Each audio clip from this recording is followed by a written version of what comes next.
Hello and welcome to some more Star Citizen. Today we're looking at the Shipyard updates to ship mass and the Pioneer, the new concept ship that should be coming out pretty soon. So the Pioneer, a concierge email went out teasing some brochures for CitizenCon 2017, but also a little teaser of the next concept ship was on the event brochure cover, which is the Consolidated Outlands Pioneer.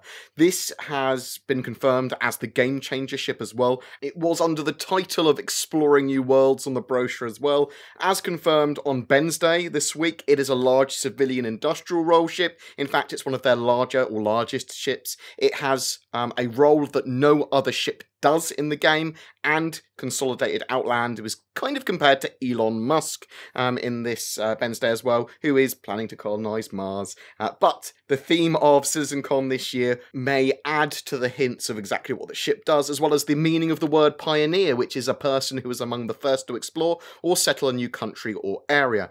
Exactly what this ship's going to be and the mechanics still remain unconfirmed and unknown. We know that CIG want in-depth ground exploration, base building, mapping, but it's not long to wait now until we actually find out 100% what it is, and hopefully some of those mechanics behind it. On the RSI website, a series of Shipyard articles are going out explaining the new ship stats, what they're planning to do with them, and how they're going to be changed, how they work them all out, and that sort of stuff. And this one was all about ship mass, which is being standardized for Item System 2.0, the new ship stats page, and will feature in Alpha 3.0. This means that ships, engines, thrusters, and masses will actually convey useful information in regards to the intended speed and agility of ships, and for these to actually be comparable. Stats for the volume of hulls, the internal volumes, and then hull mass are all calculated, then stock loadouts and systems are added to come up with the mass that will appear on the stats page.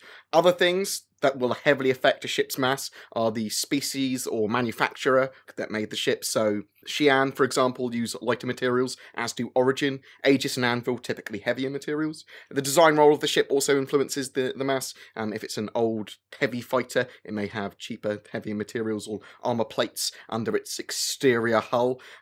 Item, cargo, players, boxes, cups, anything that you bring onto a ship, put onto a ship, mount onto a ship, will add or affect the ship's mass, and because of that, the way it flies. The centre of mass is also affected by where you put and attach equipment and cargo. Atmosphere and gravity will affect your ship based on mass too. So if your ship is really, really heavy, it's going to have a harder time in heavier gravity. This actual items and cargo affecting a ship's mass further won't be in 3.0 though. That will be coming in a future 3.x patch. And it's also important to remember that numbers for masses, as with all the other numbers that will be appearing on the new ship stats page, can and will change for balance.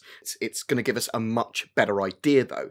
A couple of extra things that were talked about on Wednesday as well. They did talk about trying to have small, medium and large ships of each role where possible, and they are planning new concepts ships for 2018 already, with a lot of non-combat orientated ships as well.